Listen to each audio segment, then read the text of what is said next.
Hello and welcome back to Helluva Podcast. I'm Alex. And I'm Ani, the O is silent. And today we are talking about Apology Tour. Which right? we're Yes. so normal about. We are so normal about, just like all of you are, I'm sure. Yeah, we have a normal amount of notes. Not I'm 6 sure, pages. I'm sure this is a normal length episode. And it's also definitely only going to be one. Yeah, definitely gotta be one part. We do really want to try for it to be one so that we can finish all of Season 2 by the end of the year and then bring you guys some bonus content. I immediately have to sneeze. Well, do you want me to pause it? Okay. No. Sneezing on the podcast. We've been trying to record, when I say all day, I mean all day. All day. It is Sunday. Our episode's released on Sunday. Yeah. Just in case you weren't aware. So, at noon, usually. Yeah, and it's 2:52. Yeah. But in our defense, we are dog sitting a wonderful little lad named Pippin. He probably won't make an appearance on the podcast because he's not very vocal, but he's a sweet boy. He is sweet. And yeah, that's our excuse. That is our excuse. Sorry that it's late. I know that we have a few dedicated fans that listen to it right when it comes out, and we do appreciate you, but I do not think the majority are going to be affected by it coming out late. Yeah. Also, shout out to our Google Home listener who commented on our last episode. We see you. Yes, we see you. Your comment really made us giggle. It was Yeah. good. Anyway, back to business. The most recent Helluva Boss episode is Season 2, Episode 10, Ghostfuckers, which last time we recorded, it had just come out, so we tried not to talk about it too much to avoid spoilers, but we might reference it in this episode if it's relevant. If you haven't watched it yet, just go watch it before you listen to this. We've given you enough time. Yeah. And the most recent short is Mission Chupacabras. Which is Helluva short number 4. So, let's get into the opening scene, which, full disclosure, is the first 2 pages of our 6 pages of notes, because it's quite packed. Yes, it is. I think a lot of our notes are just kind of pulled quotes, either for the way they were voice acted or just the line themselves. So there's a lot of that, but the way that Blitz says, I want to feel like, whoa, holy shit. Sorry, I can't speak. Whoa, holy shit. Blitz didn't say that. That was me, Ani. Blitz says, I want to feel like I'm earning my way to Earth with so much sauce, so much emotion. Yeah. That was I think that's probably the first line in this episode where we were like, oh, Jesus Christ.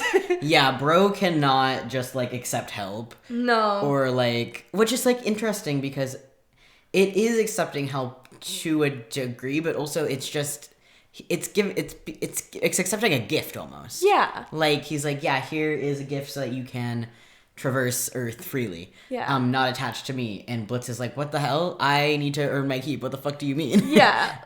He cannot comprehend it. He's worked so hard to build this name and this business for himself too. And he had to do all of that by himself and from scratch. And now he's having someone just be like, okay, here you go. Here's something that'll make your life easier. Yeah. Because I care about you. And he's like, what? Yeah. What do you mean? No. Fuck and you. Kill yourself. Yeah. It's the fact that it is entirely to make his life easier, and he's actively making his life so much harder by trying to earn his way to it. He is king of self-sabotage. Yeah. Which I believe is something we'd say almost verbatim later in these notes.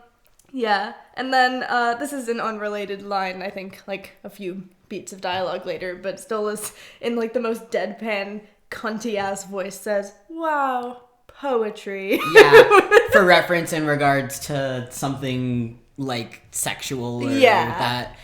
I think he says, get your feathered ass up and let's go fuck, essentially. Yeah. He goes, poetry. Wow, poetry. Okay, Stolas, we see your fucking gay erotica. Those in glass houses, bitch. Yeah. So, for reference, Stolas is reading a book called Passion and Brimstone. Which is definitely gay erotica. Yeah, definitely gay erotica. And it has 2 Goetia, or royal-looking men on the front, right? Yeah. So, not only erotica, but specifically Goetia / royal erotica, which is crazy. It's red, white, and royal blue, but yeah. sorry, kill me. Also, Blitz was so flabbergasted. Flabbergasted is a word we used a lot while taking these notes. Yeah. In regards to Blitz, he's flabbergasted by Stolas giving him any amount of sass here. Yeah, his eyes are big. Yeah. he's like, what? What? Yeah. And also Stolas is drinking wine while reading his gay erotica, which he's so based. A wine-on. He's a wine-on. He would love New Jersey. I just say shit. I'm sorry. Stolas is a Jersey girl. He is a Jersey girl. No, if he is, he's from, like, rich North Jersey. He is not going to the shore. He is not. He's going... I can't get into this. Maybe I'll do a bonus episode on whether or not Stolas is a Jersey girl. Comment down below if that's what you want, you freaks. Real. Okay. Anyway, moving on. So Blitz at some point says, you haven't responded to my text, and I've been sending you a lot of funny shit. And then later on, during the apology tour, when he's thinking about texting Stolas, we learned that the quote-unquote funny shit is just really, really bad gay memes. Yeah, I think one of them is like, I smell a homosexual or something. And it's just some beast. Yeah. He probably, like, took a 0.5 of Moxie in the dark or something and made the meme himself. I hope that's the case. I don't think that's what it looks like, but no, I do hope that's not the at case. all. Just a really, really heavily edited image of Moxie that he took while he was sleeping. Yeah. But, no, in my lack of ha-has would send a message. Boy, you don't need to ha-ha. I know you don't think those are funny. Yeah. And how long has Stolas, and how often does Stolas have to be like, oh my god, so funny, this really unfunny meme? Mm-hmm. Yeah. Although it's possible that Blitz was, like, Stolas' introduction to homosexual internet culture. Yeah. Because, you know, his ass wasn't growing up with... I mean, neither was Blitz, but, like, you know. His ass is repressed. Yeah. Rare Blitz taking accountability moment. He says, quote, that was a shitty way to put it, talking about last night, right? The full moon? Or about something he said just now. I don't remember. You should have wrote down what he said. That was a shitty way to put what? I don't know, something. For reference, Ani did the notes today. It doesn't really matter what he's talking about. He's taking accountability for saying something shittily. Sort of. He doesn't say sorry. But, you know, admitting fault to some degree. And also does the, like, pointer fingers touching together. Like, ooh. Yeah. And he's sweating. He's sweating. He's so stressed. Oh yeah, Blitz also says, come on, we don't do words, we do sex. Which, yeah. That stands on its own. That's just another line we've pulled because, that sums it up. That sums a lot up. And also Stolas, I think, says something along the lines of, like, I don't want to do sex with you right now. I don't even want to do words with you right now. Yes. Like... They talk like cavemen. Yeah. We do sex. No sex. So how the fuck... So, okay, we'll get into this in a little bit, that it is canon that this whole conversation and the party later tonight is a day after the previous episode, the full moon. So it has been not 24 hours. And Verosika, who just happens to be throwing her I Hate Blitzo party tonight, already knows that they've broken up. Yeah. And I like to think that Stolas is, like, sad posting on Instagram, like, streaks do not hit me up, I'm devastated, I will never recover. Yeah. Or, like, maybe since he knows that Verosika is Blitz's ex, he, like, reached out to her. Yeah. He's like, hey, so, like, what did you do after you and Blitz broke up? And she's like, oh my god, let me send you an invite.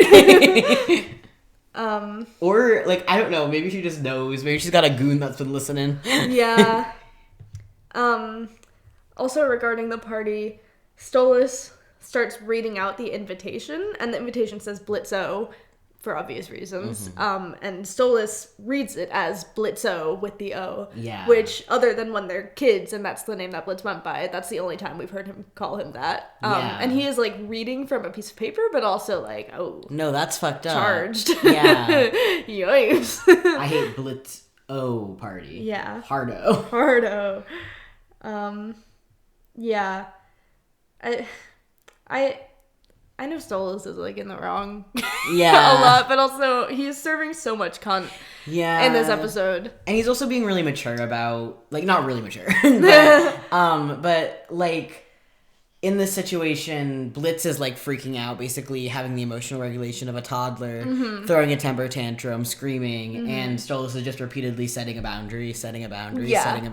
And Blitz keeps crossing that boundary. Yeah. Which is a lot better because we were kind of at the opposite end of that. Not that Blitz was setting a boundary in Full Moon, but he was, let's talk about this. And then Stolas was like, get the fuck out of my house, and like not listening to him and, not processing it well. Yeah.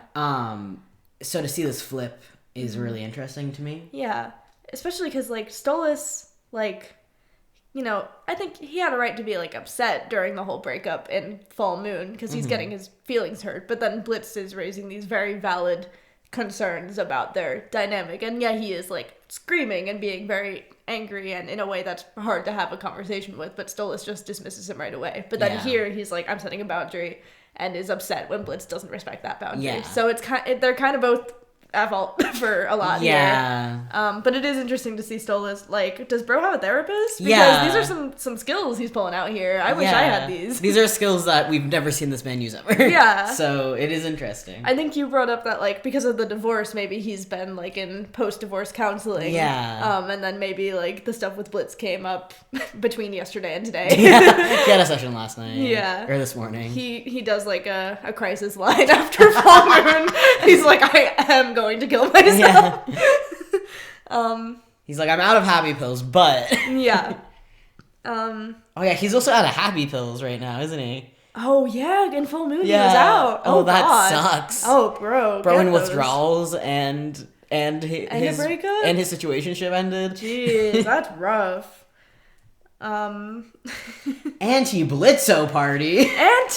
Anti-Blitzo party, and Verasica. Blitz is so fucking pissed. Yeah. The line delivery is so This episode angry. and Ghostfuckers, Brandon Rogers. Yeah. So fucking good. And Full Moon. And Full Moon. I swear over the course of the show, he just gets better and better. Yeah. It's not like he started out bad or anything, Yeah. but, the show's gotten more intense, especially for Blitz, and his line delivery. It's in moments like this, it's like, it's comedic, but also like super emotionally charged. Yeah, and also in Ghostfuckers, and we'll talk about this next episode, but the whole like the breakdown scene. Oh my god, that voice acting. Yeah. Hi, Pippin. The puppy walked by. The puppy. Yeah, also, these next 2 points actually kind of align with each other. Yeah. Verasica calls Blitz a fuckboy in the invitation, which is very funny, especially because shortly after that, Blitz says, I'm too much imp to simp, which, yeah, that is fuckboy behavior. Yeah. At first, I was like, Blitz isn't a oh, yeah, no, he is, actually. I hate him. No, one of my favorite things about this show is that, like, I love Blitz as a character. And I do think he's a very interesting guy, and I think he has a lot of potential. But also, he is a piece of shit. Yeah. And I think they balance it really well.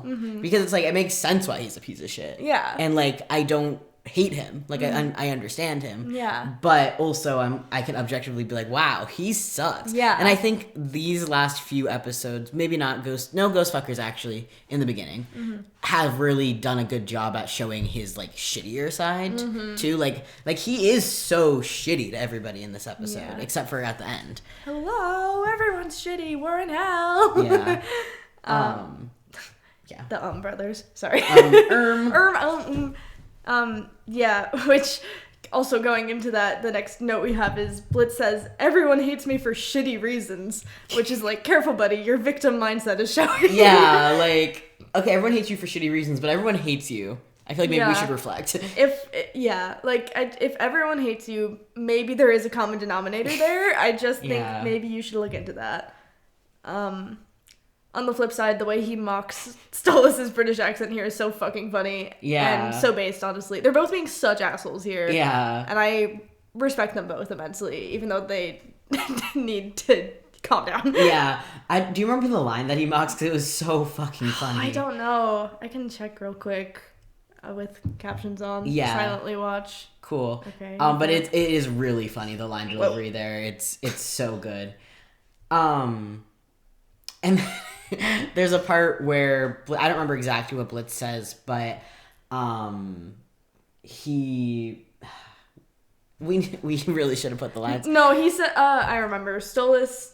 I don't know. Blitz says something like wanting nothing to do with you or something, and Stolas is like, right, you want nothing to do with me. So what are you doing here then? Yeah. Or something. That's not it exactly. But or is it the like? It's not after the I'm too much imp to simp, is it? It's not in response to that. Okay. Yeah, so... I'll find it real quick. Or, like, isn't it I can, like, get over people? It was something... Yes. Something about, like, moving on. He says, I'm doing everyone a favor because relationships are boring. Oh, so yeah. Goes, yes, very boring. So why what are you doing here, then? Get his fucking ass. And the way he says it, too, he, like, leans down, puts his, like, head on his hand. So what are you doing here, then? Yeah, so... He's so cunty. Mm-hmm. Also, the thing that Blitz says in Stolas' voice is, he says, like, if by crushes others' feelings, you mean something. Yeah, which is also kind of cunty. Yeah, and also the expression, the expressions in this episode in general, especially with all of the conversations that Blitz has with people in this episode are really good, but the faces he makes while doing Stolas' voice are like inhuman. It's so funny. It's really good. And then Stolas, after setting the boundary so many times, says, "Get out right now." And Blitz goes, "What?"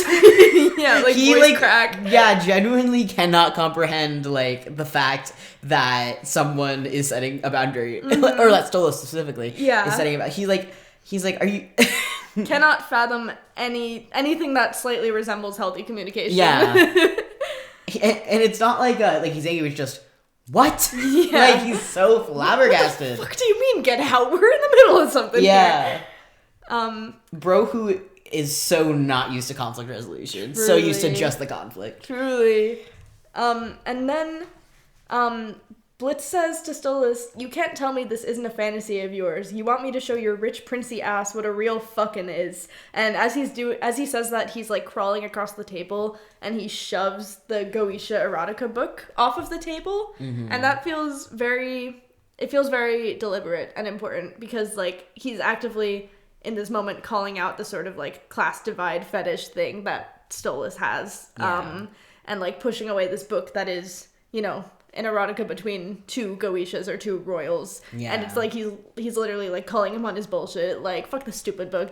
I know what you really are. Yeah. I know what your fucking deal is. Don't try and hide it from me after all this. Right. Yeah. It feels similar to the image in the circus when Stolas is singing his gay little ballad. And he throws the book about the Asmodean crystals during, like, I forgot what line, but yeah, that it feels similar. It does. Parallels. Yeah. And the next note is that Stolas expresses clear discomfort at the conversation, but Blitz continues. Yeah. Which, yeah, it's not, generally someone setting a boundary in a conversation. It's good to respect it, but also like the stuff that Blitz is calling him out on should feel uncomfortable to talk about. Yeah. And Stolas very much is trying to avoid that discomfort. And like, it is a boundary he's allowed to set, but also like Blitz is kind of right. Like, no, we're not gonna get anywhere if we don't talk about this. I just want you to fucking admit it. And Stolas won't. So it's complicated, I think. Yeah. That's the thing about it is no one's in the right here. Mm-hmm. They're both in the wrong. Mm-hmm. And then the line, "I don't look down on you. How many times do I? When have I ever? So many times. So many times, you big bitch bird. You say my little impish plaything? Yeah. Like, what do you mean?" Yeah, no, like, every episode. Yeah. There's at least one instance. And also, when Stolas says this, Blitz both flinches and he does a little flick of his tail. Yep. Which, in the words of Alex, we found his tell and we are going to use it against him at every turn. Yeah. Because his tell is his little tail flick. Yeah. He does a little tail flick when he's nervous. We should, I think I said this to you earlier, we should do a bonus episode once we finish season 2 and just like count every single tail flick throughout the entire show. Because it happens a lot. And it's a fun little animation detail. And we are going to point it out several times just in this episode. Yeah. Because it's really important, too, because, like, I think in this case it's just, like, a little tail flick. Mm-hmm. But there's times, like, in Full Moon especially, where it's, like, a lot. Yeah. And it varies in level as well. Yeah. And we've talked a lot about Blitz being kind of, like, cat-coded, you know? And cats convey a lot about how they're feeling through their tails. Mm-hmm. I love the imp tails in general. Yeah. Like, they're used... Like, the tail flick is the nervous thing for Blitz, but then also, like, he curls up with his tail, and so do some other characters. I don't know if this has happened in the show, but I see a lot of art where the imps will cuddle with their tails, which is cute. I love the incorporation of them. Yeah. Stolas says, "You speak just like that vile Stryker friend of yours," which is the second time he's referred to Stryker as Blitz's friend. He says this also in Western Energy when he's like on the phone being like, "Hey, it appears I've been kidnapped by that cowboy friend of yours." But this time it's obviously much more charged. Yeah. That first time it's sort of like, "Oh, haha, come save me. Your little friend is he's got," and Stolas didn't even like realize he was in danger at that point. But now it's like, and then getting into the next point, he's like, "You couldn't even be bothered to come and help me," when he was kidnapped, which is the first time that has been brought up between them, which is fascinating. There's just so much under the surface with these two that like we know. But it's they haven't had a fucking conversation about it. Yeah, and now they are starting to have conversations, but neither of them are really, getting into their own shit. They're just getting at each other's shit. Right. And that's not how people get better, unfortunately. Yeah. I think too, I don't remember exactly what Blitz says, but he has a very strong reaction about like, I don't sound like that, or I'm not like Stryker. That's in here. Oh, okay. That's a little bit down. Cool. I think. I was gonna say it happens right up here, so that's why I thought it wasn't in here. Maybe I missed it. I definitely meant to write it. Yeah. But yeah, he says what I don't know exactly what he says. I remember vaguely. Okay, go ahead.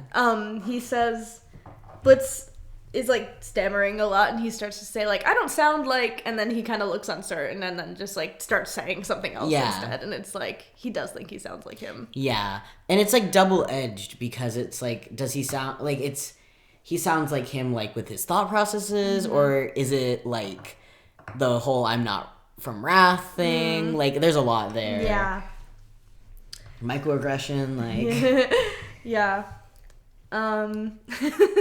So then Blitz, in response to the "you couldn't be bothered to come help me," Blitz is like, "Well, I saved your ass the first time," and Stolas goes, "The first time?" Which, I don't know about you, but when this episode came out and this moment happened, this was when I realized that Stolas didn't know. Because I think obviously we hadn't seen them talk about it, but I think maybe I assumed, like, it happened off screen, you know? Like, because surely Blitz would have told Stolas that someone tried to assassinate him. But then this scene happened. I was like, oh, my, no, of course he didn't. He's fucking Blitz. Yeah, why would he?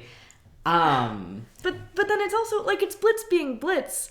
But also, like he says here, like, I genuinely didn't know you could get hurt. Yeah. And he sounds so, like, distressed. He was distressed. We saw fucking Harvest Moon. God, I mix them up every time.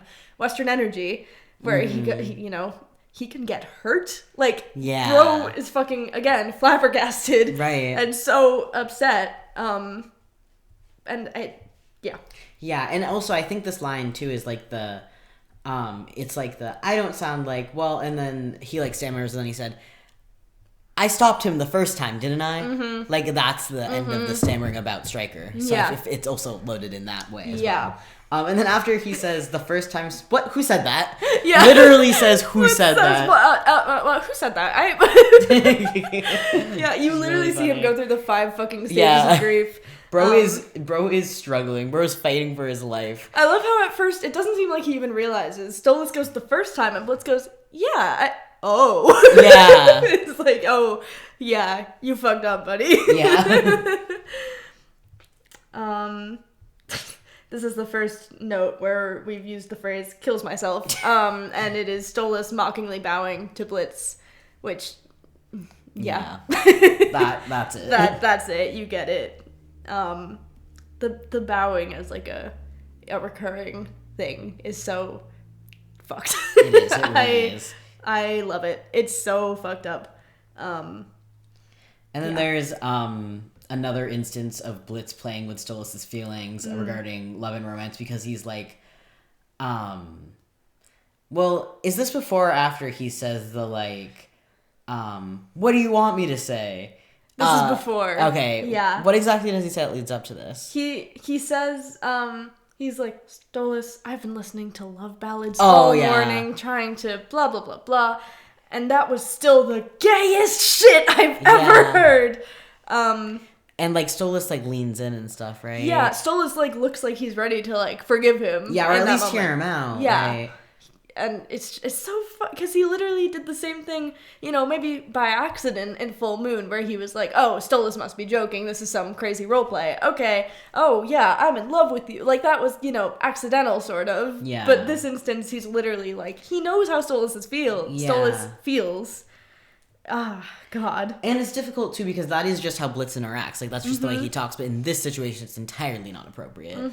But, like, also, that is just how he is. Like, he's aggressive. He talks that way. He's sarcastic. Yeah. But, like, right now is not the fucking appropriate time for that. Yeah. But it also makes me think, because he also, like, plays off his real feelings by being aggressive and like that, which makes me think that homie was listening to love ballads all morning. Yeah. And this is him trying to admit that without actually admitting it.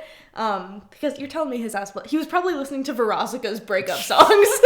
That's so like, funny. songs about Blitz, and Blitz is like, God, fuck, Stolas. Yeah, he was listening to love ballads all morning, and then he's like, fuck, I should go talk to him. Yeah.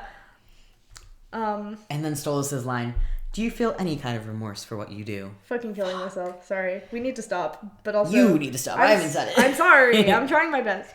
There's another Blitz tail flick there during that line. And he also puffs up, like, this is what I said, like a bearded dragon. Yeah. Because he, like, his shoulders, like, he's literally puffed up, like, air, like, and he's so angry. I think, like, kind of almost as angry, most angry we've seen him.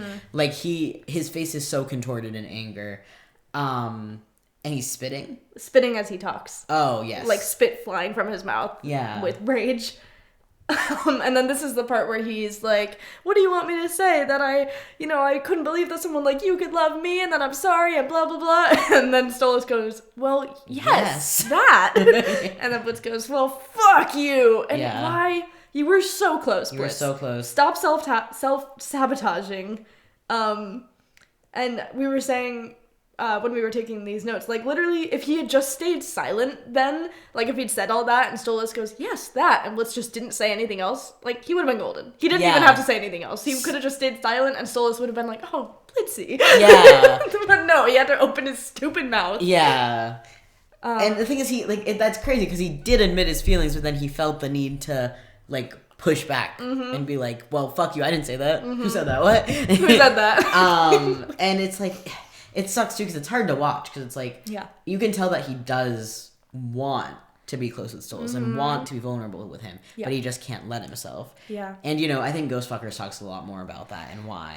Yeah. And even later this episode a bit. Yeah, that's true. But yeah, and there's also, like, in that quote-unquote apology that he ends up rescinding, there's, like, so much emotion in that line as well. Like, he says it all so fast and, like...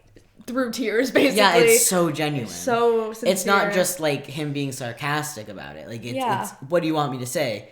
All my feelings? And so it's like, no, I love that, like, obviously he was being genuine, but Stolas didn't accept that apology because he took it back, you know? Yeah, like, which is good. Yeah, like, if Blitz has to say it and commit to it. Yeah. Like, that's the only way for this to work. And Stolas recognizes that. Yeah. And that's cool. I think, like, continuing to give Blitz a chance because he did say it, even if he took it back, is one thing. But, like, he needs, if they're gonna move on, he needs to say it. Yeah.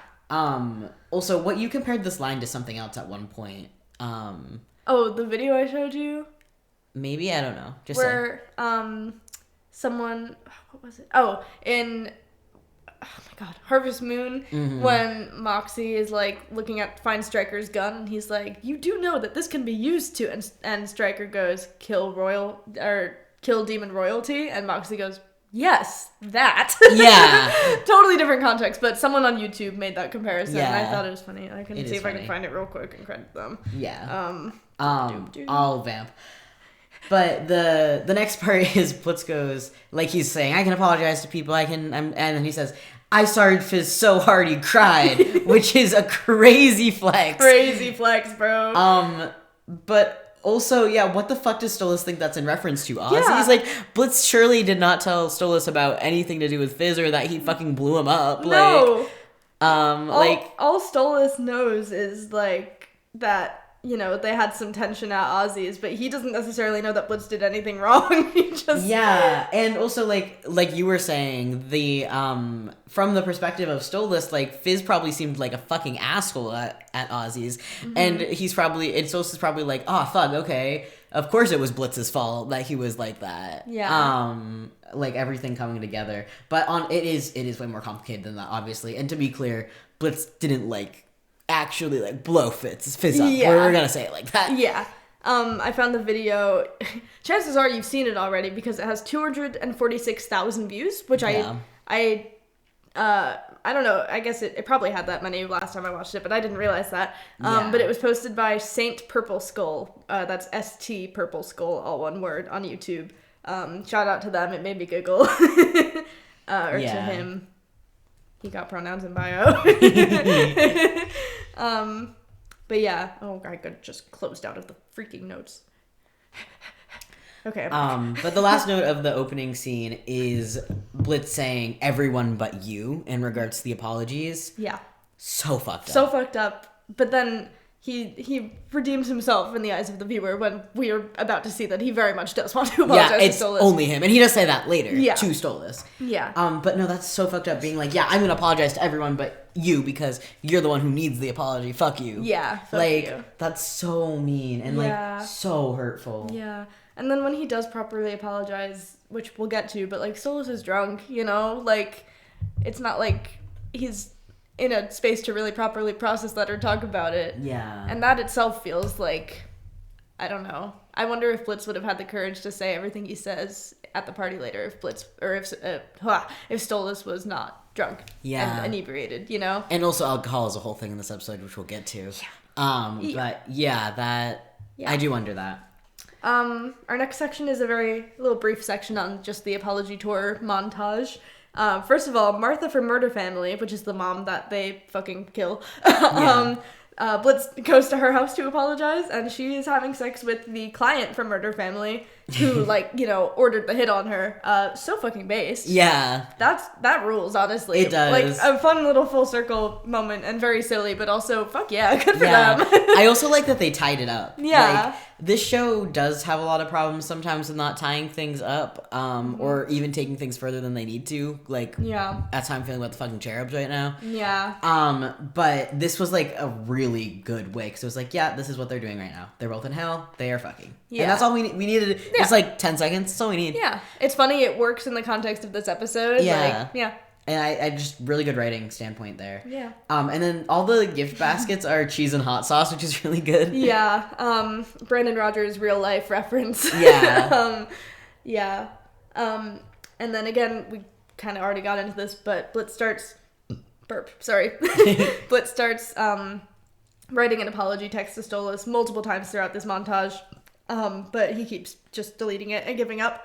And this is getting into what we were saying earlier. In the first text he starts to write, he says, "Sorry for last night," which is in reference to the full moon. So that's how we know that the full moon was last night. Because later this episode, at the party, Blitz says "this morning" in reference to, like, the argument scene that we just talked about.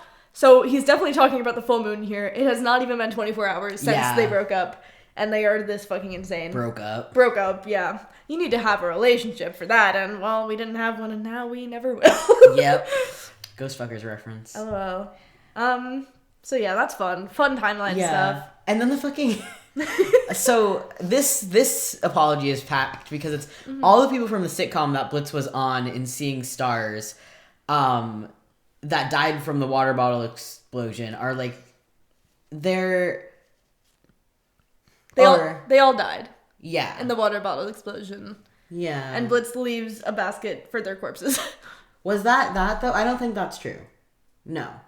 Yeah, it is. I thought that was from Truth Seekers. All the bodies. Was it? Because it had the same color palette as I thought Seekers. we deduced it wasn't, though. It's one of the two. Either way, he just leaves a basket with their corpses instead of, like, finding them in hell. Yeah. Which is crazy. Yeah. And he also accepts... Well, we say accepts an award. This is the part I thought we were going to talk about, because this is from Seeing Stars. Yeah. There is an in memoriam for the... Yeah, I might have mixed notes. That's my bad. Yeah. but there's an in memoriam playing at the Hollies, which is the Oscars. Yeah. In this universe, apparently. But there's an in memoriam playing for the people who died in Seeing Stars.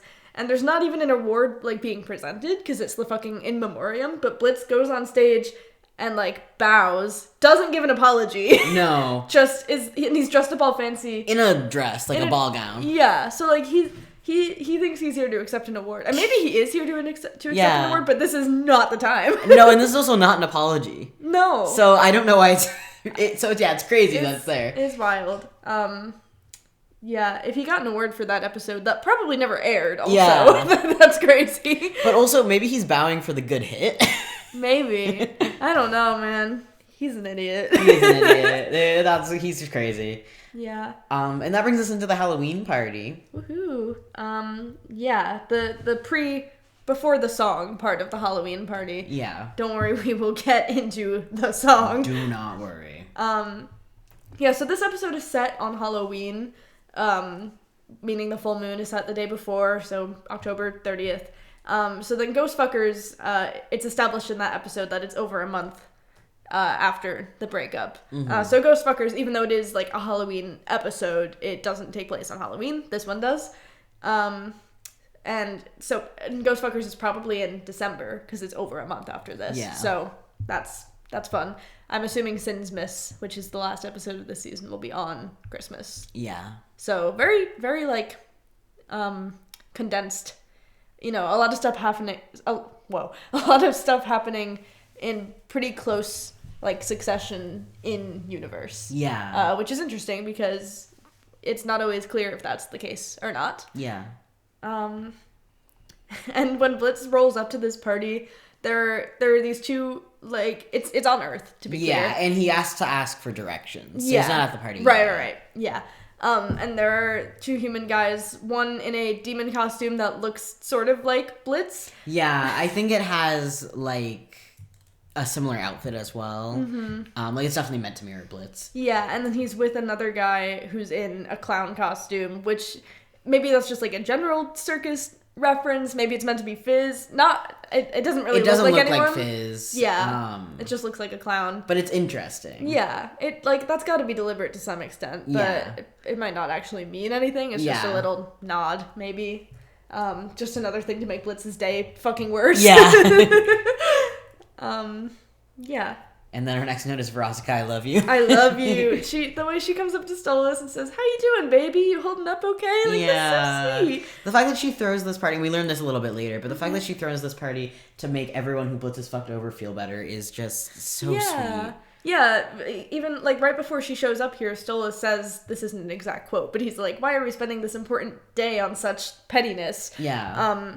But then it's like, actually, no, it's not really about that. It's about us supporting each other and having a good time and, like, you know, feeling better about ourselves, being there for each other. And that's really cool. Yeah. If I ever had enough exes who hated me for someone to throw a party like this, I hope that they would. Yeah, so real. I need to date a Veronica and then break her heart so that she can host a party like this for all of my exes. Nice. You have so many exes. Yeah. No, it does not, to be clear. Not this many. Not this many. And then also, in regards to Stolas saying that, he says, quote, the one day a year, the spirits can rise amongst the living, which is such a casual lore drop. Yeah. And they do something similar to this in Ghostfuckers as well, where they just, like, say shit. Yeah. They're like, oh, this must be this kind of demon. And it's like, what kind of demon? What are you talking about? You can't just fucking say that. That one's a little... I don't like that one more. For other reasons that we'll get to in that episode. Yeah. But this one, like, does make sense, because, you know, like, it makes sense in the conversation. Yeah. It has a lead up, and then it also isn't, like, it doesn't affect the lore much else, because, you know, that makes sense. And it doesn't, like, solve anything in this episode. Right. Like, versus in Ghostfuckers, they're like, oh, it's this kind of demon. Okay, now we can fix it. Yeah, it's stupid. Yeah.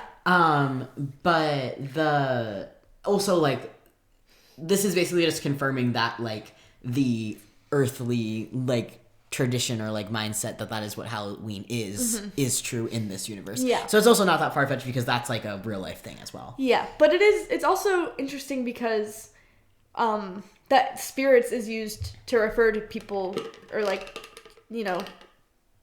I was trying to mix my coffee, sorry guys.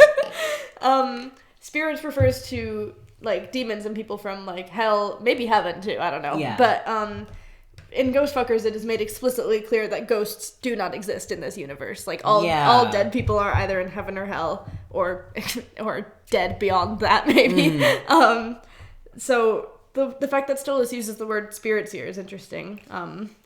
But I guess it must just refer to hell people, maybe heaven people too. I don't know. Yeah, maybe just not earthly people. Yeah. Or I guess, like anyone who's died, because it says amongst the living. Yeah. So it is probably just anyone who's died. Yeah.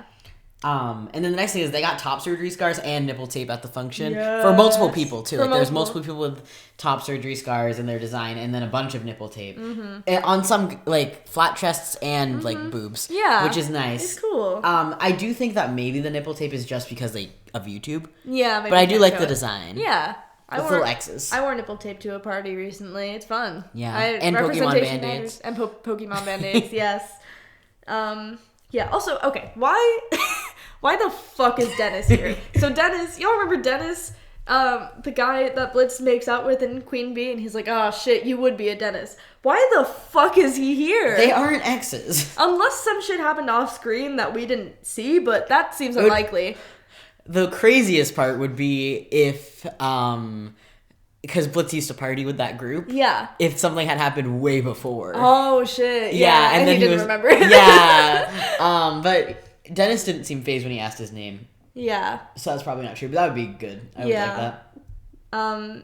But yeah, is Dennis just like Vraska invited him, or maybe he didn't even get invited, he just wants to be part of it because he's like, yeah, Blitz sucks. Yeah. And he's like really butthurt, but he does not understand what anyone at this party is going through. No, like you kissed him once at a party. He didn't even do anything like bad. Cry Me a River, Dennis. Like, yeah.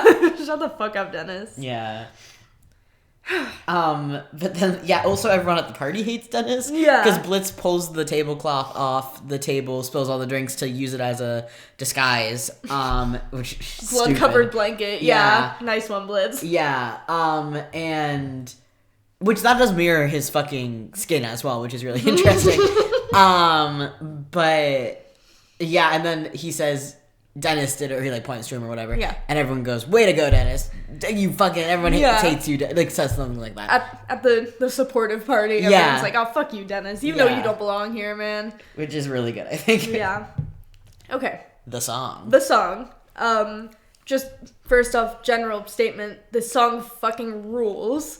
Bryce Pinkham, your vocals, holy fuck. So good. So good. Always so good. Stolas is so fucking good. But this is a different style than it usually is. Yeah, both, like, for the show in general, it's pretty different. But, like, there's a lot of different kinds of music in the show, so that's not super crazy. But for Stolas specifically, it is so different from what we've seen. And he slays it. And I forgot to write this, but I think it is interesting that it's sort of like this more, like, country folksy-esque vibe, which is like sort of, I'd associate with Wrath, and so it does kind of feel like a class reversal, not a class reversal, but you know, like it's interesting style choice given all of that. Yeah, and especially because none of them are imps on that stage. Oh, on the stage, yeah. I mean, I guess Vortex is a hellhound, which is same. But I don't know if they live in Wrath. I don't know if they're native to Wrath. Yeah. But they are in the same class level, yes. Yeah. But yeah, that is interesting. Yeah.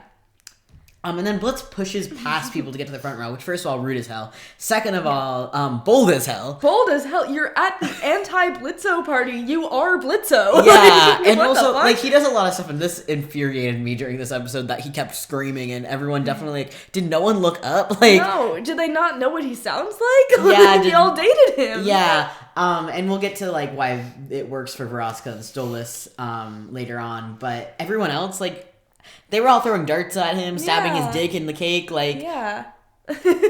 You can't tell me that no one's gonna hear his voice and be like, fuck that guy, and try to kill him. Yeah. So. Maybe they think someone's, like, dressed up as him. Someone is in the crowd. So a sexy Blitz. They probably think that that's... just a really good costume. Yeah. That's really funny. Yeah. Okay, so now we're gonna get into... This is a pretty long subsection here. that we've dubbed the shards of glass sequence, which is where, you know, Stolas is singing and there's glass breaking and these sort of different images that appear. We're not going to talk about every single thing because there's a lot, just like key highlights. Yeah. So during the lyric, "What if I came on too strong?" It shows like Blitz and Stolas at Lululand, which that's interesting choice to pair with that lyric because Stolas very much is coming on very strong in that one. And especially too, that's like the big episode we talk a lot about how Stolas has all that power. Like he didn't need a bodyguard. Yeah. And so like that is exactly what it is. It's coming on strong. It's like I want you around me all the time. Yeah. And like also the conversation with Via in that episode where Via's like, wow, you love him more than me. Yeah. So yeah, it is very interesting. Yeah. And then sort of almost on the flip of that, the next line, "What if I read this all wrong?" It shows, I believe it's him, Stolas carrying Blitz like bridal style at the end of Truth Seekers. And Truth Seekers is sort of the first time we've seen like this role reversal where Stolas is the one protecting Blitz. Yeah. Rather than the other way around. And so that also feels interesting. Yeah, especially because there's like that whole thing of like, oh yeah, it's not an imp's job to protect Goetia. Yeah. That was this episode, right? During their argument? Was it? I don't know. Was it? Yeah, I think it was. I think you're right, but I'm having a hard time picturing it. It was either that or Full Moon, but I think it was this episode. Yeah. And so it's interesting, is that how Stolas sees it? Like, do they both think that they're protecting each other? Right. When it, you know, which is interesting. I keep saying it's interesting, but it is. Interesting.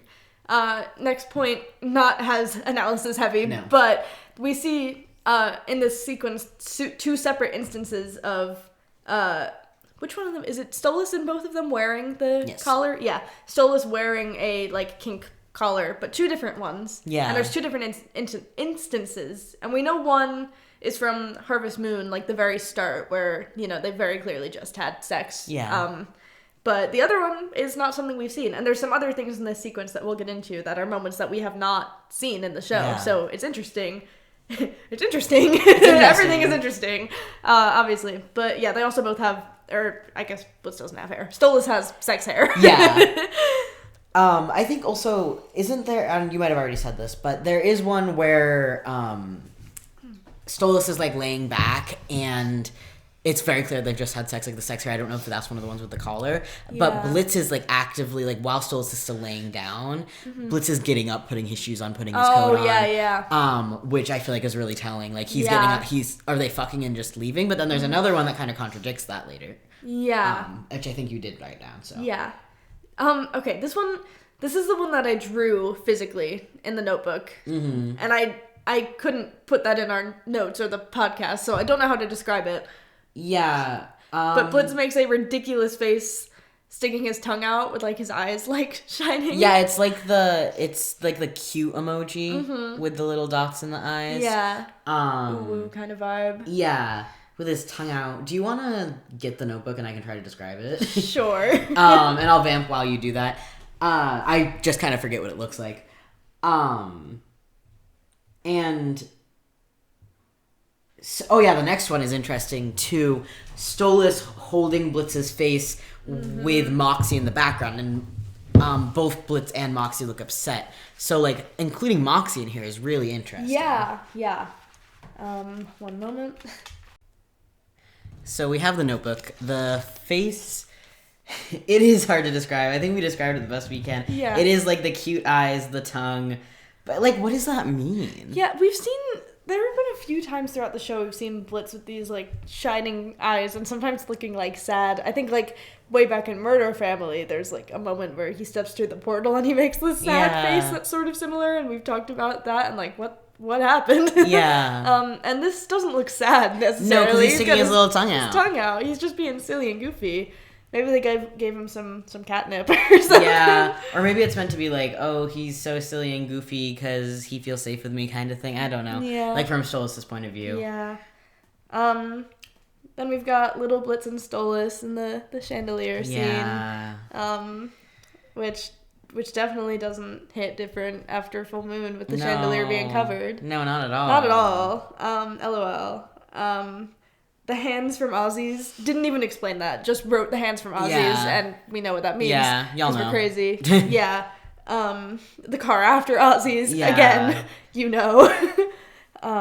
I don't know if you have anything else to add to those. It's just kind of pointing out. I'm just also hoping that they know. Yeah. But for quick reference, the hands from Ozzy's is when Blitz pulls his hand away from Stolas's. Stolas, like, reaches for him. Yeah, he pulls it away. And the car after Ozzy's is when Blitz drops Stolas off, and he's sitting in the car, and he says, "I'm not fucking you tonight, okay?" Yeah. First scene I ever saw from this show. Which is crazy. So normal. Then there's also Stolas on the phone with Blitz in the bath, which is from Murder Family. Yeah, which is really interesting because I recently rewatched just a few bits of Murder Family. I want to rewatch the whole thing. And everyone is like, not my Stolas at that one, and the pilot, which the pilot is true because it's also just a different voice actor, and the pilot just isn't real. Yeah. But episode 1 is making me rethink if it is really not my Stolas, because and our fan that is hashtag not my Stolas would love your opinion on this in the comments. We see you, not my Stolas. We see you. Do you think this is your Stolas or not? Yeah. Because this is the episode where he makes, not this, Murder Family, is the episode where he makes the deal, the transaction, etc. Right. So and that's in the bath, and that's the part from the glass is him in the bath.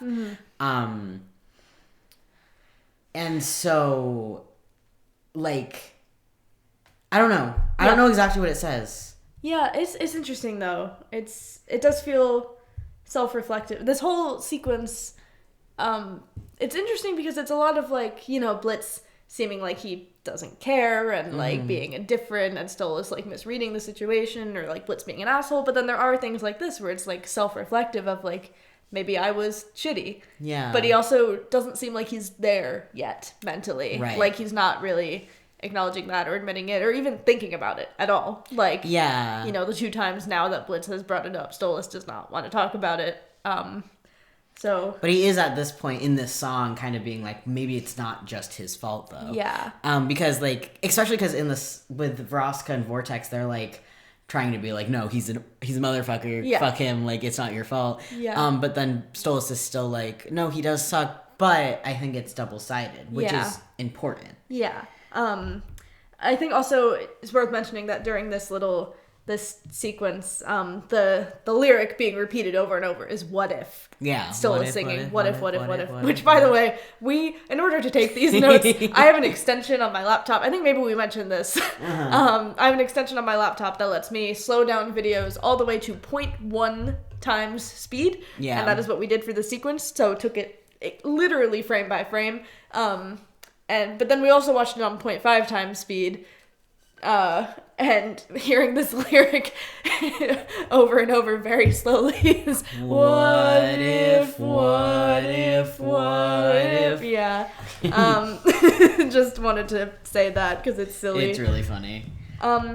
And the next one is, there's a really hot and heavy kiss, kind of like Millie and Moxie-esque with like the tongues and everything, which we saw that in Truth Seekers a little bit, but this seems more intimate, more romantic. Yeah, this is like in bed, in the middle of sex, but not being shown in like a joking or comical way. Like they're going at it, like really. Yeah, and it's like very like they're in each other's embrace, and it's like, we haven't seen that, and it's like, how often is the sex that intimate? Like, is there an actual romantic connection here? Yeah. That Blitz just isn't letting on, because it's mostly been his perspective so far, and he's not going to let on because he doesn't think, you know, etc.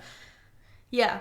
And obviously also from Blitz's perspective, like, he was shocked to hear that Stolas cares about him at all, so, you know, he doesn't, like, not only is he not letting on his own feelings, but he hasn't been processing Stolas's feelings, even though we've seen them and known that they exist a bit. Yeah. But yeah, it's interesting.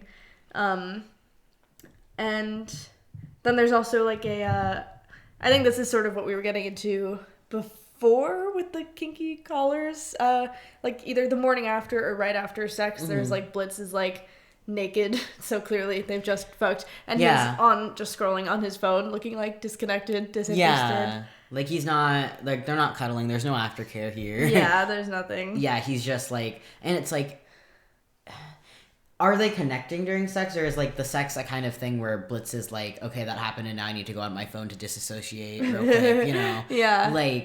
Like we all do normally. Yeah, like, that's so normal.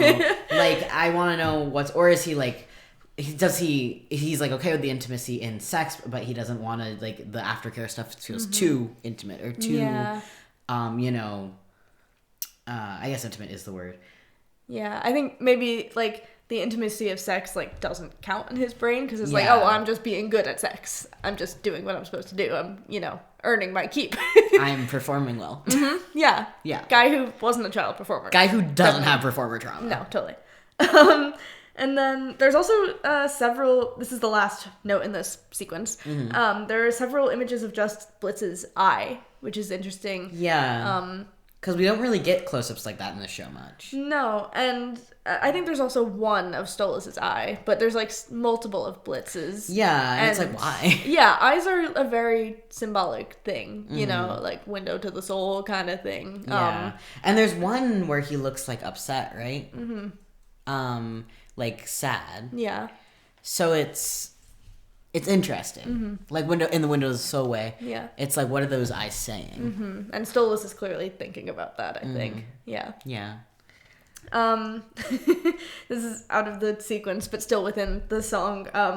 This is mostly just funny. Blitz is hiding under his bloody blanket and crying while everyone is singing na na na na na and waving glow sticks. Yeah, it's like, bro is crying at the club. Bro, in the club we are not all fam. No. We're all fam, not Blitz. Blitz is not fam. At the anti-Blitzo party, we're all fam, unless you are Blitzo. Yeah, which makes sense. Yeah. Yeah, and then there's also this this sort of bro inhaled. There's this image of Blitz and Stolas. Is it their silhouettes, right? Like silhouettes of them as kids running and playing, and then it sort of like cracks down the middle as it transitions to them in the present day. And Blitz, does it crack down the middle as it transitions, or does it transition and then crack down the middle? Probably transitions and cracks down the middle. Yeah.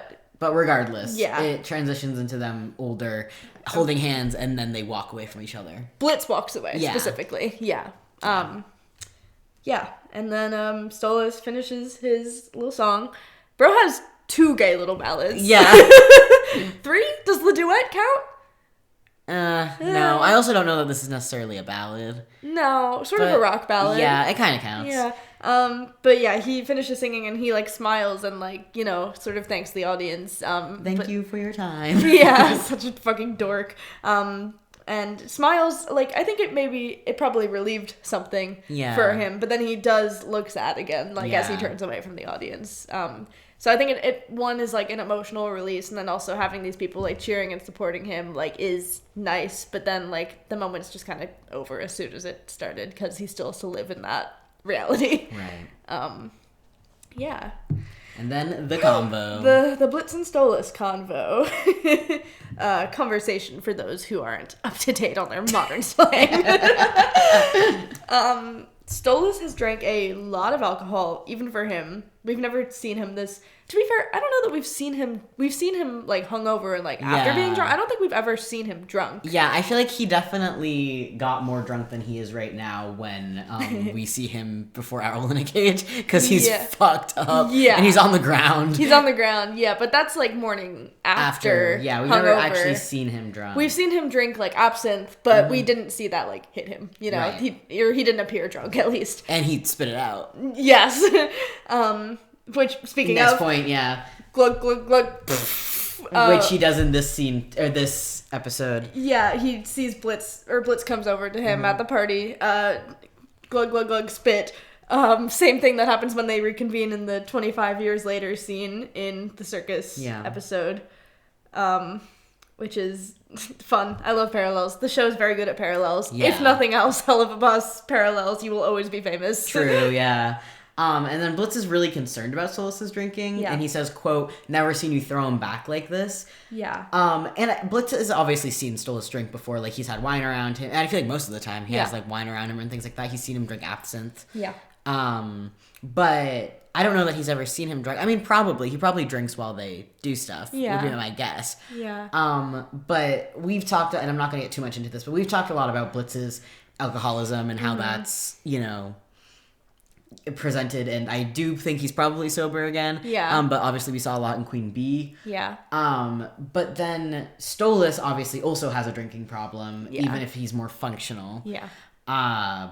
So, but does Blitz know that? Right. Because, like, there's, like, casual drinkers, and, like, Blitz might be like, okay, he's a little bit more of a casual drinker, but, like, does he know how much? And does he know that he uses it to cope? Yeah. And also, like, I want to know more about Stolas' relationship to this, and I doubt Blitz would, like, I don't know, if they do continue their relationship, if things work out, which, not high hopes,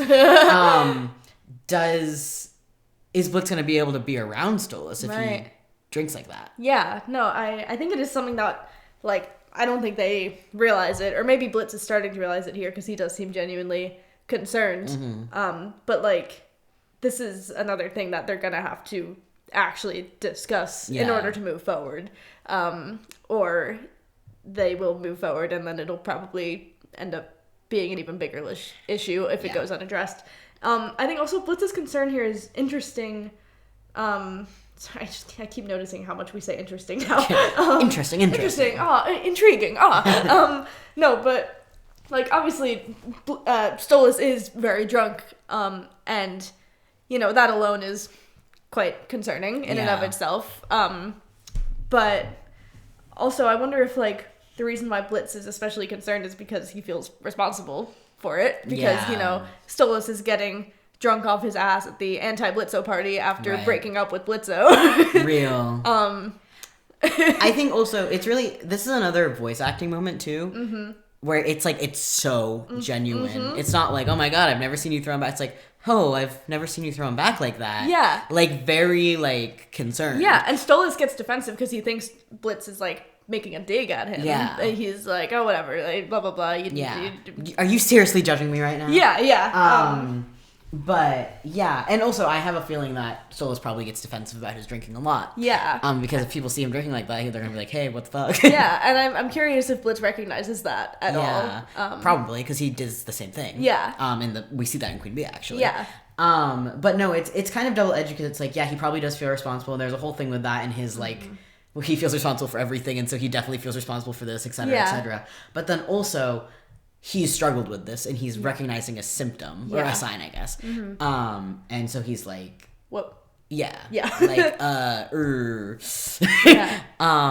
yeah. Also, it's interesting that Blitz doesn't drink at this party. I was just gonna say that. Because in Queen Bee, that was right after Ozzy's, and that was, you know, to our knowledge, the first time he's been in a party setting while, like, you know, being sober. Yeah. Well, that's why I'm assuming that he's sober again, especially because I'm sure it would be a lot easier to apologize to these people if he was drunk. Yeah. No, but that's what I think he definitely is sober again, but, like, he was sober before Queen Bee, but because of everything that happened at Ozzy's, he relapsed. Yeah. But this is also a very, you know, distressing circumstance for him.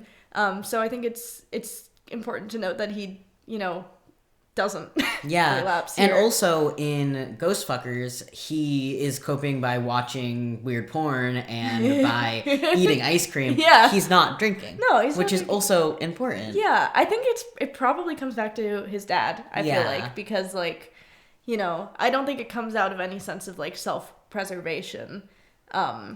Because he hates himself. Yeah. I think it's probably from a place of not wanting to be his dad, and maybe that's something he holds on to in terms of, like, sobriety and stuff. And I want to know more about his sobriety journey generally. Yeah. Because I feel like it's very there in the text. It's very... the text says. Yeah, it's very much there, but it's never explicitly said, like, that he's sober or that he's, an addict, even. Yeah, it doesn't ever actually say anything. And so we don't know anything explicitly about his sobriety journey. But I want to know more. Has he ever been to rehab? Does he have a therapist? Is that why he's sober now? Is he off BetterHelp? It's like, like, what is... Does Bro have a sponsor? Yeah, like, I want to know. Yeah. Also, going back to what I was saying about his dad, not only not wanting to be his dad just in general, but also as a dad to Luna. Exactly, yeah. Yeah, especially because she's the one who, like, saw him like that. I was going to say, that's probably really what switched it. Yeah. Luna, like, taking care of him. And he, like, I forget exactly what he said at the end of Queen Bee, but thing where she was like, yeah, I'll be there. Yeah. Like, if he remembers that or if they talked about that, Yeah. he's probably never fucking drinking again. Like, Yeah. oh my god. Yeah. Bro cares about no one more than his girl. Yeah, truly. And also, there was one more thing I had. Shit. The Forgetter. The Forgetter. If I think of it, we'll... Okay. Shall we move on then? Yes. Okay. Yeah. The fact that, like, Stolas sees Blitz and is like, what are you doing here? But then he doesn't, like, try to get away from him or tell him to leave. He, like, pulls Blitz aside to talk to him. And then also Stolas, like, falls dramatically into Blitz's lap, which is funny.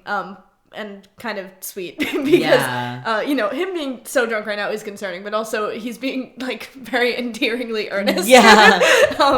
And the way that Blitz, like, adapts very quickly to Stolas falling into his lap and, like, sits down so he's able to hold him is so sweet. It is so sweet. It also makes me think that this has happened before. Yeah, and it really, like, adds to, or not validates, what's the word I'm looking for?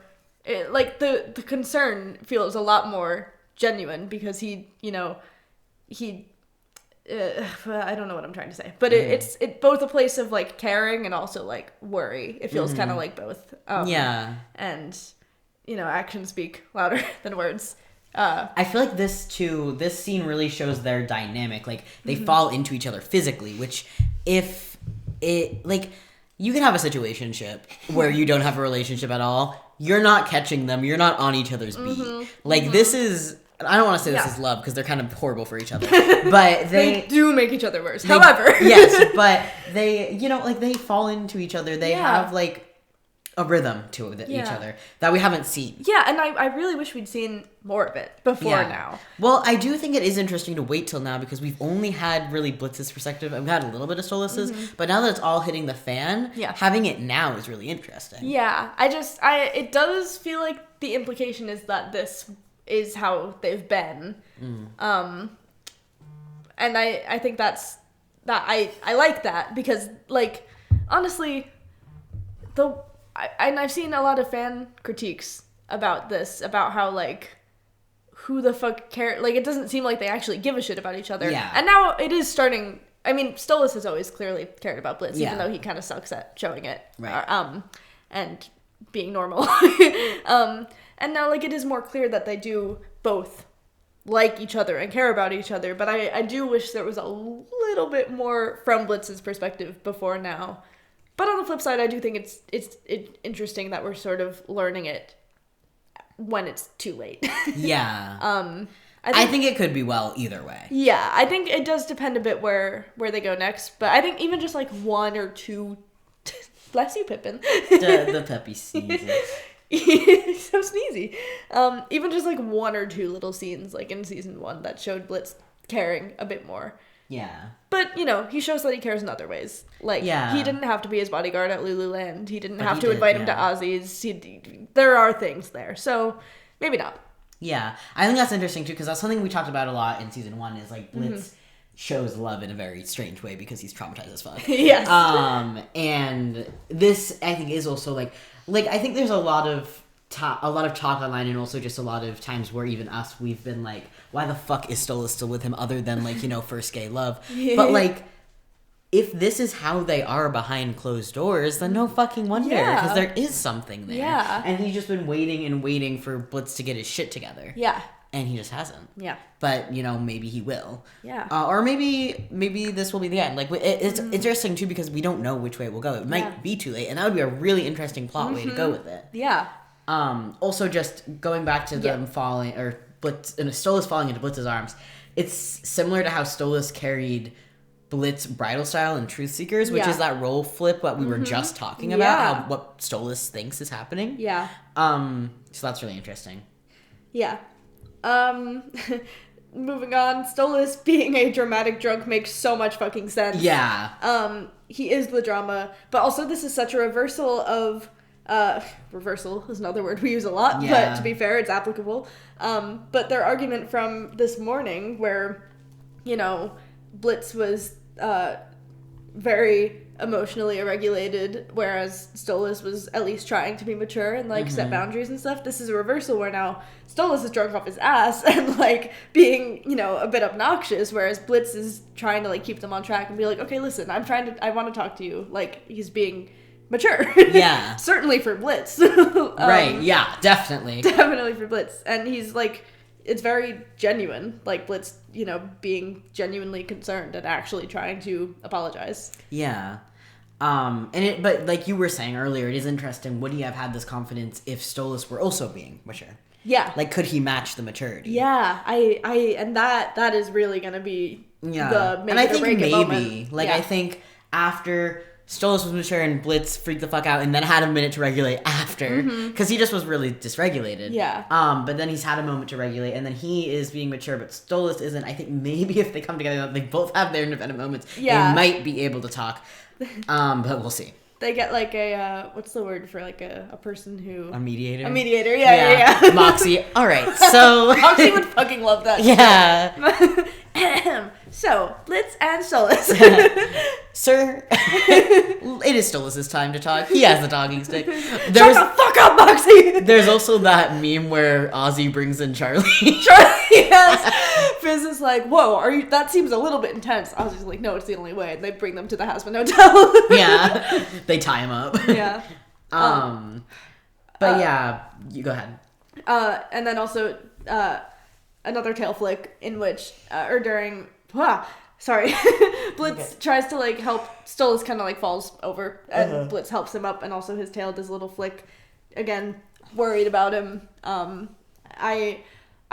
really curious and apprehensive, but optimistic, maybe, about what direction the sort of like addiction commentary storyline takes in this show, because in Has-Been, it's a bit complicated, / neg. Horrible, yeah. Yeah.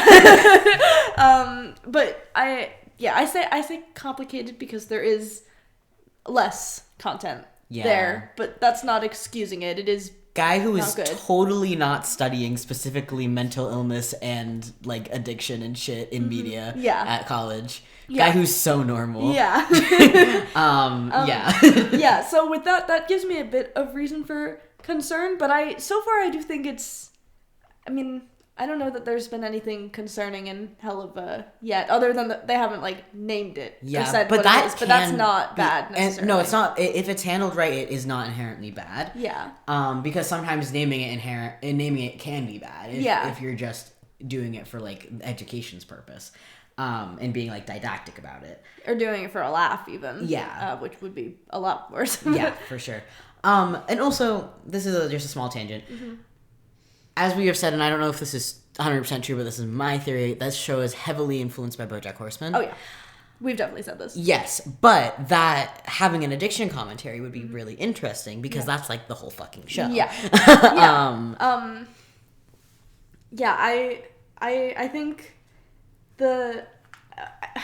it's not, they don't have to like explicitly name it at any point even. Yeah. But I hope that they like, you know, the fact that Blitz is like concerned here is important. Yeah. Because it is concerning behavior, and I hope they just, you know, make that clearer if they're going to go more into like Stolas' alcoholism. Yeah. Like, just because he's more quote unquote functional as an alcoholic, I hope they don't just kind of like sweep it under the rug and never do anything about it. Which they love to do. Yeah. But no, that would be really interesting because that's not something you usually see. And also if we have the double edge of it, of seeing Blitz, who is not a functional alcoholic, and then Stolas, who is. Because functional alcoholism is a big thing. Like, I'd say most people that struggle with it are under that ballpark.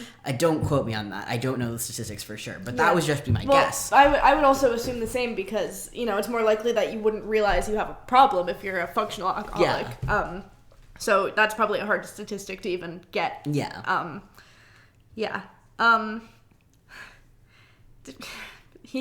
So do you want me to take this? No, I want to take this. Blitz calls him Stoles, like STOL''S is how it's spelled in the captions even. Stoles. Yeah. As a nickname. He says, like, the only person I really wanted to apologize to was you, Stoles.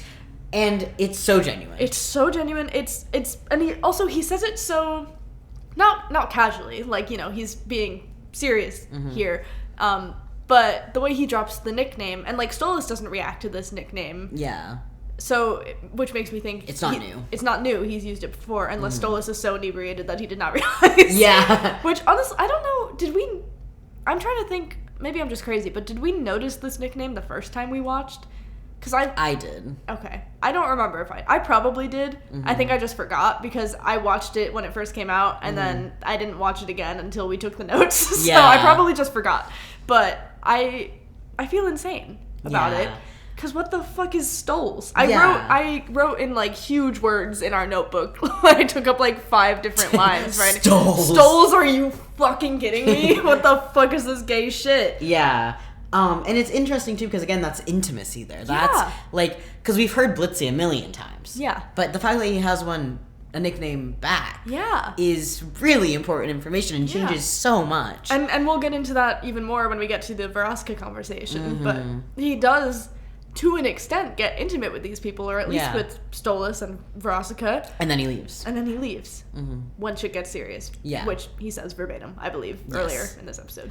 And it's interesting, too, because in the context of Stoles, like, sure, that can be a sexual thing, nicknames like that, but I don't think it is. Yeah, no, like, not at all. I don't think. Especially the way he says it so casually here. Like, is this like are they, like, cuddling after sex and he says, like, Stoles and, like, is being all sweet? Because then, if that's the case, like, of course Stoles thinks there's something there the whole time. Yeah, and then it must have been even more heartbreaking when Blitz is just so shocked by the even the idea that anything romantic is happening here. Yeah. So yeah, I think you're right that it is interesting to only show Blitz's side of things here now that everything has gone to shit. Because like leading up to full moon and then like Stolas being like, I'm going to tell him I love him and give him this crystal and maybe everything will be perfect and romantic, and we're watching it like, what the fuck kind of shit is he on? Yeah. No, it's not. But then in this episode it's like, oh wait, maybe he was right to hope for that, or you know, he had a reason to at least. It's a really interesting mode of storytelling for sure.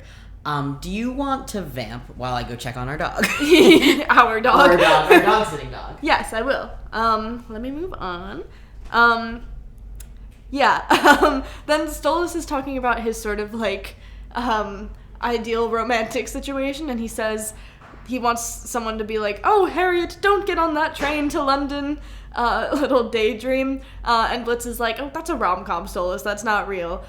Which is also interesting line delivery, because Blitz doesn't say it and like, he doesn't really sound annoyed. He actually sounds like concerned, or not concerned, that's not the right word. I've just said that a lot today. He's genuine.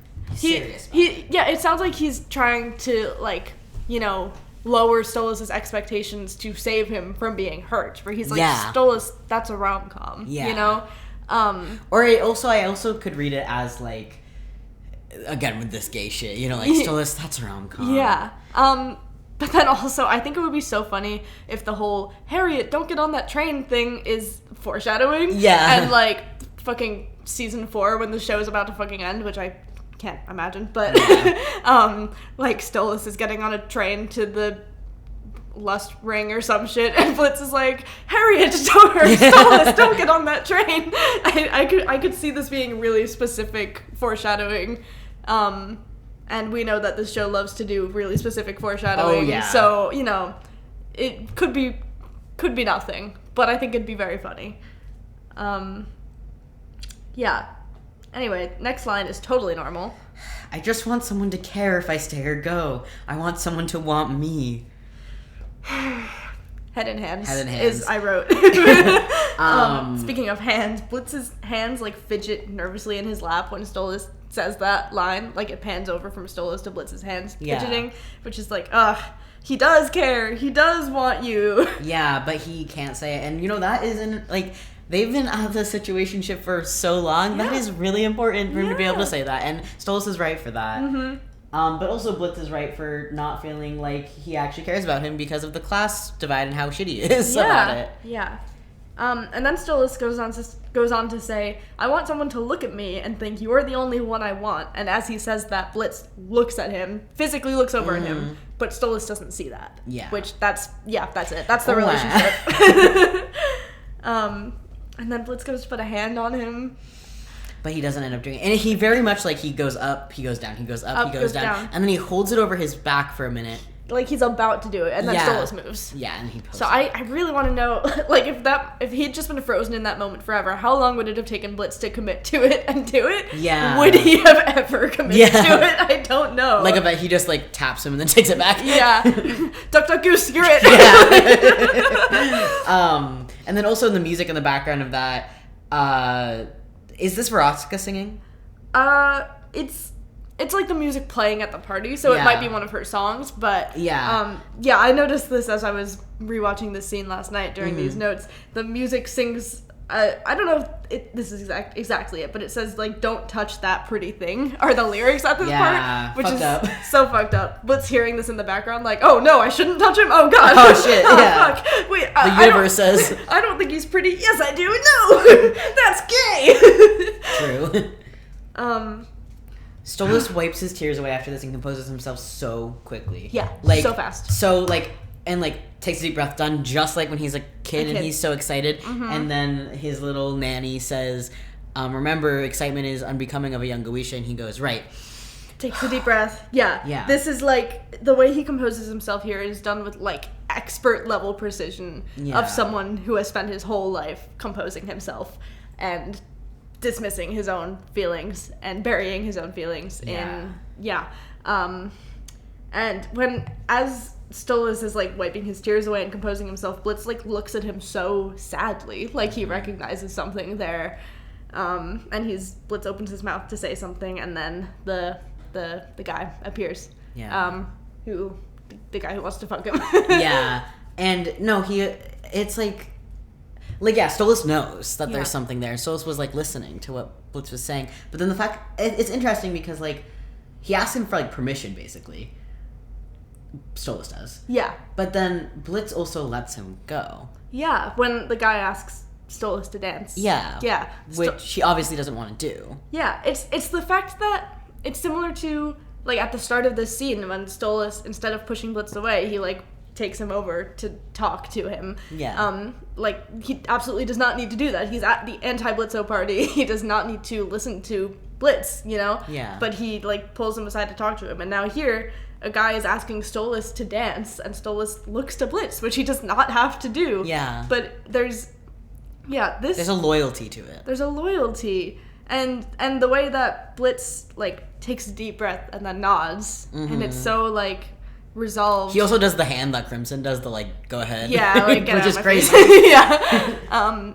And also Blitz does a little tail flick as he takes a deep breath. Yes. And yeah, Stolas does not need to ask for that approval.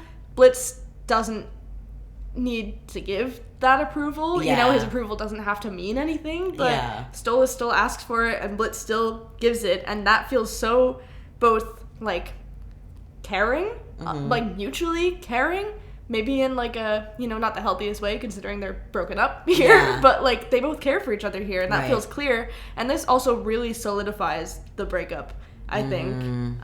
Like, this is the moment where it's like, they're broken up. This is a transition point, just this one little moment. Yes. And whew, is the puppy outside? Yes, the puppy is outside. I'm gonna go check on the puppy again, but do you want to start us off on Blitz and Veronica? Yes, this is our last section. Yes, we're making pretty good time. We're at about an hour. Oh, wonderful. Yeah, so this is just a little general note. From what we see of this party, all of Blitz's other exes are either other imps or are succubi or, you know, similar class levels like Hellborn. And Stolas is, like, the only exception to this that we see at this party, which is interesting because it means that this sort of dynamic between Blitz and Stolas is not something that is, like, a trend for him at all.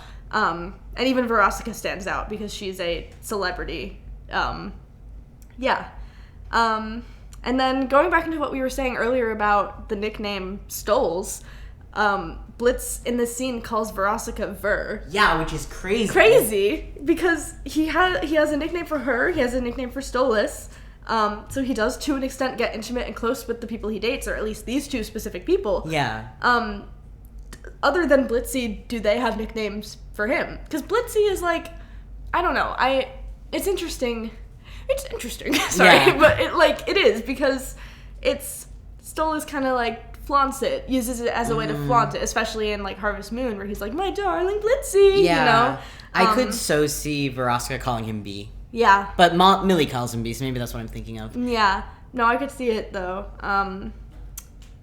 Yeah, I don't know. I feel like Veronica would have a nickname for him, just based on everything that comes out in this especially if he calls her Ver. Yeah. Like, if Blitz is gonna have a nickname for someone, then they have a nickname for him, you know? Like, yeah. And then Blitz's, like, the expressions he has in this scene are really, he starts out smiling and, you know, kind of laying it on thick, like the the assholery, like he's just being such an ass, like to an exaggerated extent almost, which is it, because, you know, at this point, at least with Stolas, he was like admitting fault and trying to apologize, but then as soon as he goes to Veronica, he's back to being an asshole. Right. At first, at least. But he's like smiling and being like, he has this kind of like look on his face that we haven't actually seen before. This like devilish almost. Yeah. And that makes me wonder if they've bantered before like this. Like, was that what their dynamic was like? Yeah. There's also this very blatant on the nose framing of Blitz and Veronica in front of a broken heart while they're yelling at each other. You know, nice touch. But also makes sense that would be at the party. So, but it's funny. I know you like this line, if you want to take. Yeah. Veronica says, "Are you expecting sympathy?" And literally baby talks him. I don't know the exact words, but it's like, oh, poor Blitzy. Yeah. That his actions affect other people's fifis. Yes, yeah. Like, girl, get his ass. Get his ass. And also she flicks her lit cigarette off the balcony when she says this. Into the party. Yeah. Like, okay. Yeah. Also, Blitz, we're not quite at this, but when talking about, or I don't know if you said this, hello, we're in hell, that part? No, I didn't. Okay, so there's the line of, everyone's shitty. Hello, we live in hell. That part, he's screaming. Yeah. And the party is directly below them. Yeah. That's why I think everyone's just like, oh, someone's in a Blitz cosplay. Okay. Yeah. 8. Yeah, but they don't recognize his voice. No, I don't know. And it's like, it's possible the music is like too loud for them to really hear his voice, but no. He's shouting.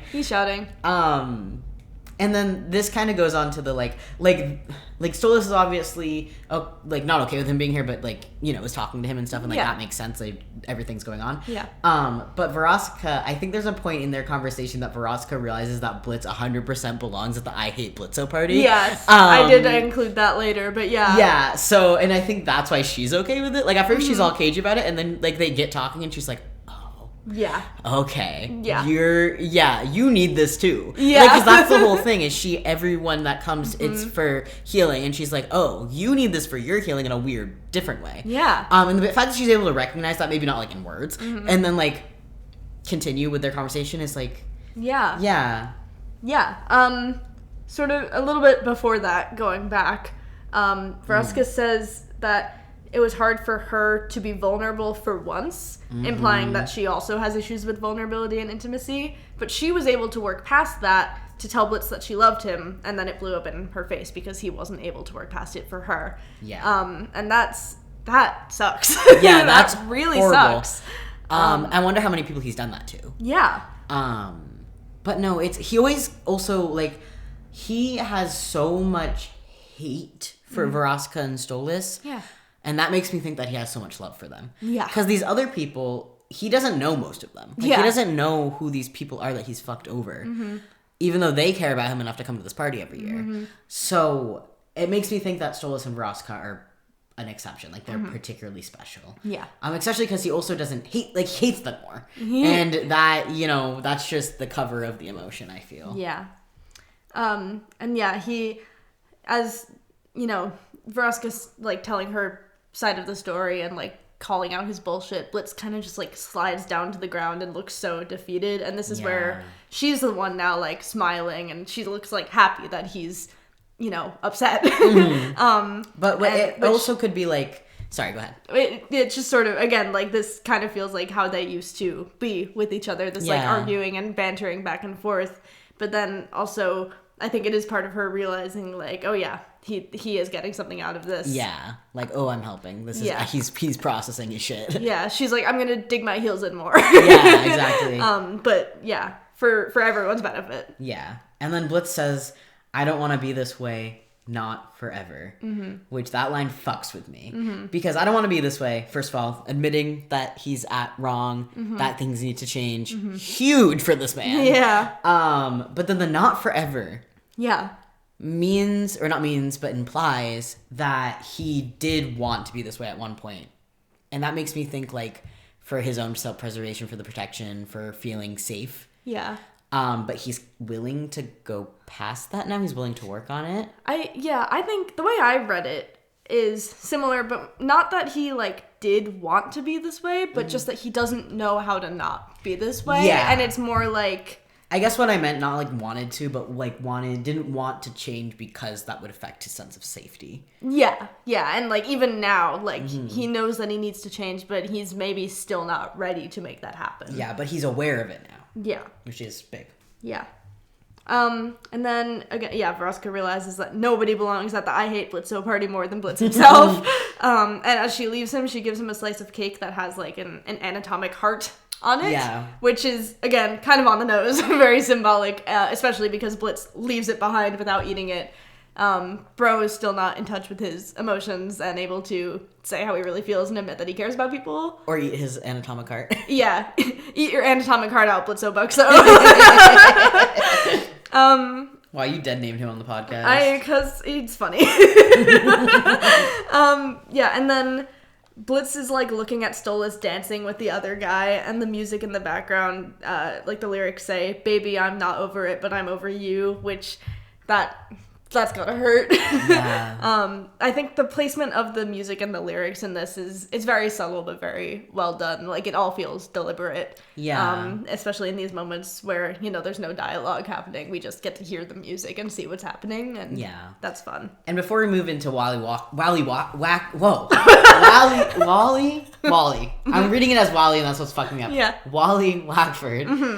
I wanted to talk about Blitz's reaction to seeing the Stolas and the other person. Yeah. Side note, where is the light in this room? It is I think so it's dark. there. Okay. It's fine. The sun, like, set as we were recording, and now we're just in the dark. Yeah. Thank God this is not a video podcast. Yeah. But, his reaction to that is really interesting because it is, like, jealousy, the things he says. Like, he's like, that imp stealing... Or no, not imp. Because he's the imp. What does he say? That something stealing. Owl stealing? I don't know. Bird stealing. That bird stealing, etc., etc. Yeah. So it definitely comes off as just straight up jealousy, but I also do wonder, or if it's not this case, why it wasn't. The fact, like, is Blitz at all concerned about how inebriated Stolas is while he's dancing with this guy? Yeah. Or, like, him getting taken advantage of, or things like that. Because that's, like, you know, that was my concern. Yeah, no, same. I was like, uh-oh, but no, it's just... Yeah, and the only thing I see of fucking people online is this guy being really nice, which I love, and I really do hope, like, Stolas deserves, like, this guy that he's dancing with. Yeah. And I do hope it awakens him, and he maybe doesn't even go back to Blitz because there's other things in the world, and he learns that. Yeah. But, that said...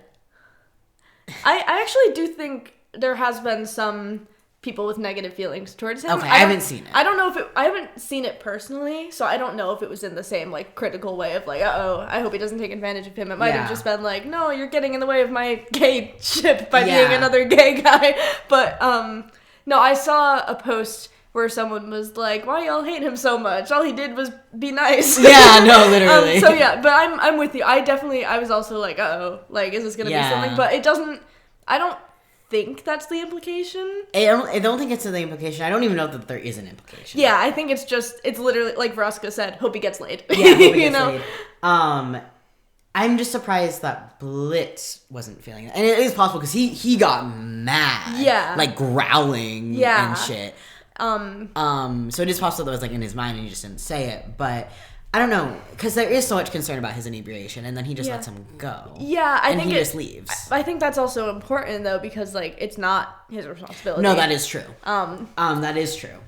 And it's honestly probably better for him to, I mean, you know, keeping an eye on your friends, making sure they don't get taken advantage of. That's always important to do. Yeah. But I think it also is important for him to like take a step back here in a personal sense. And I agree. It's just interesting that he's the only one that really like sees how drunk he is and then he doesn't do anything. Yeah. Like he doesn't even tell like Veronica like, hey, maybe like can you make sure he like goes home. Yeah. Like that. But that would have been a little out of character, I think. Yeah. But yeah. But Blitz just like, hey, can you make sure he gets home okay? And like have him text me like evil Blitz would be like okay, so Wally Wackford, right? Wally Wackford, so, yeah. Okay, so he's here selling anti-Blitzo merch, including the Blitzo KYS shirt, which you can buy. Yeah. From the official Helluva Boss store, which is really good. That's like so planting good. Wally first of all, Wally selling merch, we'll get to that. Yeah, that's we'll crazy. get to But planting it in the show of him actually selling the merch in the show and then selling that merch, so smart. I want the Blitzo Kill Yourself shirt so bad, and it's like I usually like, I don't know, the Helluva merch I would gravitate to would be more subtle, I think, because I feel like a lot of the like blatant designs are just ugly, TBH. But this one I want so bad. It's so fucking funny. They're so expensive. Shipping $11. Why? But yeah, anyway, that's not important. Wally, is the puppy still outside? I see him. He's okay. Yeah, he good. But Wally, why is he just here to sell merch? Like, or is he an ex? Is he an ex? Because we have, and we'll get into this more next episode even. But we've had a theory since Wally was first like introduced back in Cherubs that him and Blitz had a thing or some negative history, not necessarily a romantic thing. I thought sincerely that they've had a romantic thing because first of all, big reaction. Second of all, don't we see him at somewhere when he's younger, somewhere in a flashback? When he's younger? Is it in Lululand? In a flashback? I don't know. I don't really know what you're talking about. Okay, maybe. Regardless, continue. Yeah. Yeah, the scene in Cherubs where Blitz is like specifically looking for an ad that will make him angry, and then Wally comes up, he's like, perfect, shoots the ad, and shoots the TV. So we've theorized since then, pretty much, unless there was an earlier occurrence of Wally that I'm forgetting. But I think that is his first. Yeah. And there's a little bit more to this theory in the next episode in Ghost Fuckers, so we'll get to that then. But even if he's not an ex, I feel he definitely knows Blitz in some way. So Verosco's probably like, hey, you have bad memories of him, right? You want to come to the function? And Wally's like, can I sell my shirts? And she's like, yeah, sure, man, whatever. Yeah, that's really good. I do want to think he's an ex, though, and that he gets invited and he comes every single year. And, like, maybe he came once just to, like, do the party, and then he was like, this is a great business opportunity. And he brings his shirts. Yeah.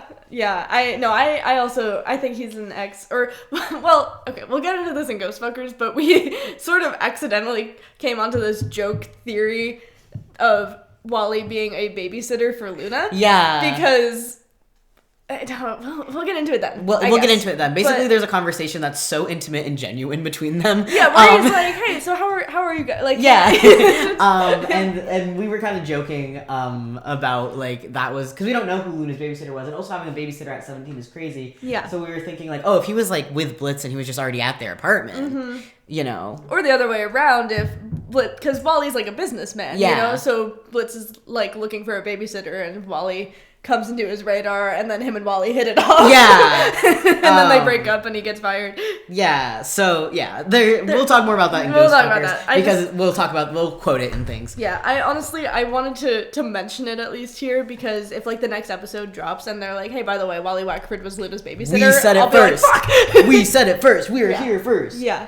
So yeah. And then the last note we have, which feels like an abrupt end, but it is kind of an abrupt end. Yeah. Just, you know, what are the fucking odds that Blitz and Stolas break up the day before Verosika's annual I Hate Blitzo Halloween party? Yeah, that's crazy. And then she found out soon enough to invite Stolas. We talked about that a bit in the beginning, because that The timing is wild. That was not snail mail. No. Yeah, she drove her ass up the rings to Stolas' place, dropped that invitation. Hey, babe. Yeah. Yeah, and that's all. Oh, the credits. Oh, yeah, the credit. We've been pointing out how Blitz's name is spelled in the credits because there was some variation more in the beginning of the show. And for a while now, it's been consistently Blitz O with the O fully X'd out. Yeah. We're gonna keep mentioning that just because why not? Yeah. And I'd be interested to see if it ever changes again. Maybe like the O being dropped altogether. Yeah, that's what the thing would be if they just drop it all together. Yeah. I don't think Bro is gonna reclaim the O. But that would also be fascinating. Yeah. I would love to see if it changes at all, but it does seem like it is, at least for a little while, just going to be that X. Yeah. And then we have our closing business. Yeah. Puppy wants to come in. Yeah, Puppy wants to come in. You do our closing business? Okay, so, you know the drill. Follow us on Instagram at AA Discussions. This is where we post everything you could possibly need to know about the podcast. We post every time we drop a new episode. We post updates if we're running late, like this week. Hello, Pippin. Hello, baby. You want to say hi to the podcast? You want to say hello? Yeah, so Instagram at AA Discussions. Follow us there for everything, including a link tree that is in our bio. And on that link tree, you can find all of our stuff, merch. We still have stickers available. Please buy them. They're so cool. And also our newsletter, where we send out an email on the 1st of every month, just saying like, hey, this is what we've been up to in the past month. This is what we'll be up to in the next month. And also some fun stuff about our personal lives. Sometimes pictures of animals. So it's a lot of fun. Maybe we'll put a picture of Pippin. Yes, it is free. 1 email a month. It's so fun. Do it. Do it. That's our Instagram bio, or the link tree in our Instagram bio. And then I said maybe we could a bit about our schedule plans for the rest of the year, just really quickly. Yeah, go ahead. So this episode is coming out on November 17th, which is today. And the next episode, we are skipping December 1st because we will be on Thanksgiving which is break. Crazy, by the way. Thanksgiving is so late this year. Yeah. So our next episode won't be until December 8th. Right? I believe so, yes. Okay. But then we have Christmas break. Yeah, and then we have Christmas break. So December 8th is when we will talk about Ghostfuckers. Will that be one episode? I don't know. We'll see. We got this one in one episode. We're gonna try to make Ghostfuckers one episode, so then whenever Sinsmas? There's the November one and then Sinsmas.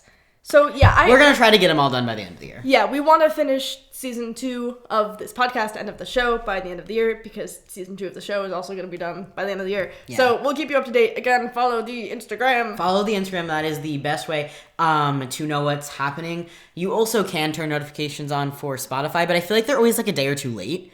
So if you really, really want to know when we're uploading and listen as soon as it comes out, Instagram's the best bet. Yeah. Yeah, we'll let you know on there and on here if anything changes, but That's the plan. And I think that's it. Yeah, awesome. Okay. Stay sexy.